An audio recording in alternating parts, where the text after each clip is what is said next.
Hello viewers and my subscribers, ఎలా ఉన్నారు? బాగున్నారు అనుకుంటున్నాను. ఈరోజు పిల్లలిద్దరిని స్కూల్కి పంపించేశాను. టైము 9 అవుతుంది. అన్షిత బాక్స్లోకి పప్పుచారు కావాలి అని అన్నది. సరే అని పప్పుచారు పెట్టాను. So 2 days back Anil fish తీసుకొచ్చారు. ఫిష్ కర్రీ చేశాను. అయితే కొన్ని పీసులు పక్కకి తీశాను. ఇప్పుడు పప్పుచారు కదా అని ఆ పీసులు తీసి ఫ్రై చేస్తున్నాను. ఫిష్ ఫ్రై అన్నమాట. నేను ఎలా చేస్తానో ఒకసారి చూడండి. దీనికి ఖచ్చితంగా అల్లం వెల్లుల్లి పేస్ట్ అనేది బరకగా ఉండాలి. బరకగా ఎందుకు ఉండాలి అని అన్నది మీకు చివరిలో తెలుస్తుంది. అయితే అల్లము వెల్లుల్లి క్లీన్ చేసుకునే లోపు ఒక మంచి మాట చెప్తాను. మనకి కళ్ళు 2 ఉంటాయి, కానీ చూసే దృశ్యం ఒకేలా చూస్తాయి. చెవులు 2 ఉంటాయి, వినే మాటలు కూడా ఒకేలా వింటాం. అలాగే మన నాసికా రంధ్రాలు కూడా 2 ఉంటాయి, పీల్చే గాలి వాసన కూడా ఒకేలా తీసుకుంటాం. కానీ ఉండేది ఒకే ఒక నాలుక. అదెందుకు 2 మాటలు మాట్లాడుతుంది? ఏదైనా మన నాలుకే మనల్ని మంచివారి కింద అయినా చెడ్డవారి కింద అయినా చేసేది. కోపం వచ్చిందనో బాధ వచ్చిందనో ఎవరిష్ట ప్రకారం వాళ్ళు మాట్లాడేస్తే ఆ మాటల వల్ల ఎదుటి వాళ్ళు హర్ట్ అవుతారు. ఇంకా చెప్పాలంటే ఆ మాటలతోనే మీరు ఆ మనుషుల్ని చంపేసినట్టే అయిపోతుంది. కనుక ఏదైనా మాట్లాడేటప్పుడు జాగ్రత్తగా మాట్లాడండి, ఆలోచించి మాట్లాడండి. సరేనా? అల్లం వెల్లుల్లి పేస్ట్ బరకగా దంచేసుకున్నాం కదా.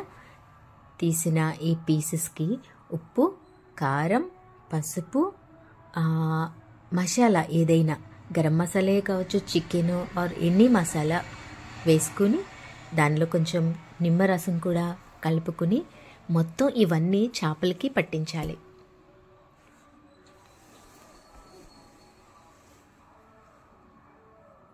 ఇలా బాగా పట్టించిన తర్వాత అప్పుడు మనం బరకగా దంచుకున్న అల్లం వెల్లుల్లి పేస్ట్ అది వేసుకుని దానికి 2 వైపులా బాగా పట్టించాలి.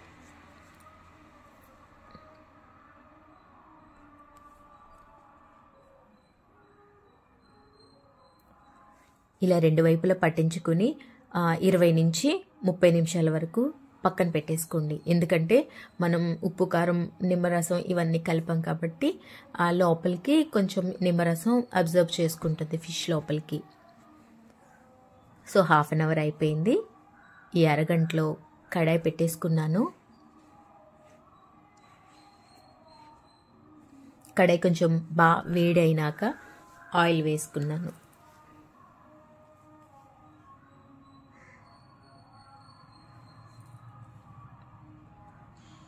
ఆయిల్ కూడా బాగా కాగినాక అప్పుడు చేపలు అందులోకి పెట్టాను. ఇది ఎలా అంటే వన్ సైడ్ ఒక 10 minutes, తర్వాత వేరే సైడ్ ఒక 10 minutes, అలాగే మళ్ళీ వేరే సైడ్ ఒక 10 minutes, మళ్ళీ వేరే సైడు, అలాగా ఒక్కొక్క సైడు 2 or 3 times మార్చుకుంటూ 10 నిమిషాలు కుక్ చేసుకోవాలి. ఎందుకంటే దాని లోపలికంట మనకి కుక్ అవ్వాలి కదా.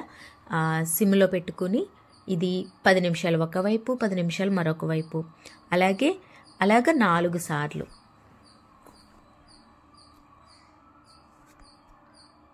మూత అయితే పెట్టకూడదు.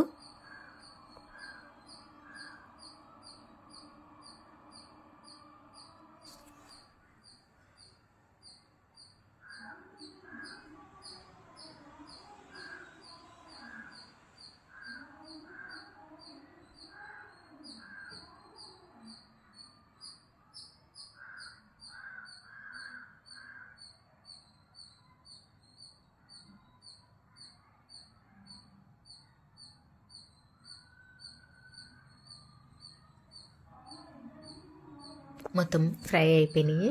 దీన్ని మనం ఒక గిన్నెలోకి తీసేసుకుందాం.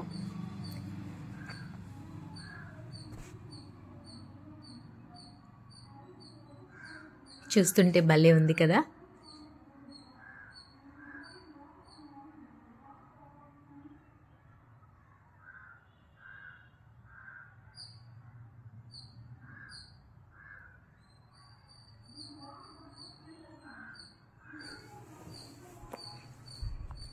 ఇదే నూనెలో ఇంకా 2 పీసులు ఉన్నాయి, అవి కూడా వేసేసుకుందాం.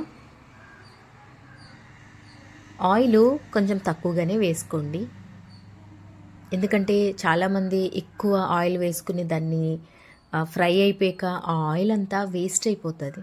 అందుకే అలా కాకుండా లాస్ట్లో నేనేం చేస్తానో ఒకసారి చూడండి.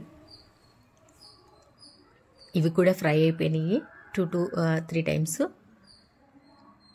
ఆయిల్ మిగిలింది కదా, ఇప్పుడు ఈ మిగిలిన ఆయిల్లోకి నేను ఏం చేస్తానో చూడండి.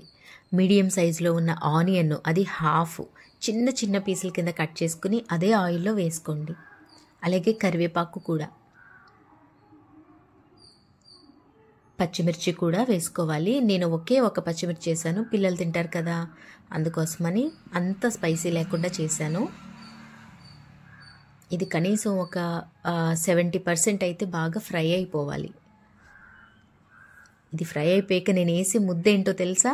చేపలకి పట్టించాక కదా, ఉప్పు, కారం, అల్లం వెల్లుల్లి, మసాలా, నిమ్మరసం ఇవన్నీ కలిగి ఉన్న లాస్ట్లో పేస్ట్, మనం పీసులు వేసేసాక ఆ పేస్ట్ ఉండిపోతుంది. ఆ పేస్ట్ తీసుకుని దీనిలోకి యాడ్ చేసుకోవాలి. ఇది బరకగా చేసుకోవాలి అని అన్నాను కదా, లాస్ట్లో ఈ ముద్ద వేసుకుని 1-2 నిమిషాలు అటు ఇటు తిప్పుకుంటే సరిపోతుంది.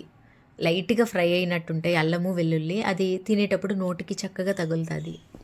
అంతే, అది వేసుకోగానే ఈ పీసుల దానిలోకి వేసేసుకుని బాగా కలిపేసుకోవాలి. బాగా అటు ఇటు కలిపేసుకున్నాక మనం పీస్ వేసుకున్నాక దాంతోపాటు లైక్ ఇది గ్రేవీ లాంటిది కూడా వస్తుంది కదా, అది రైస్లో కలుపుకొని తింటే చాలా అద్భుతంగా ఉంటుంది. ఒకసారి ట్రై చేయండి, మీరు ట్రై చేసి వీలుంటే నాకు ఎలా ఉందో కూడా మెసేజ్ చేయండి. నా కామెంట్ బాక్స్లో కామెంట్ తెలపండి. నా వీడియో నచ్చితే కనుక ఖచ్చితంగా లైక్ చేయండి.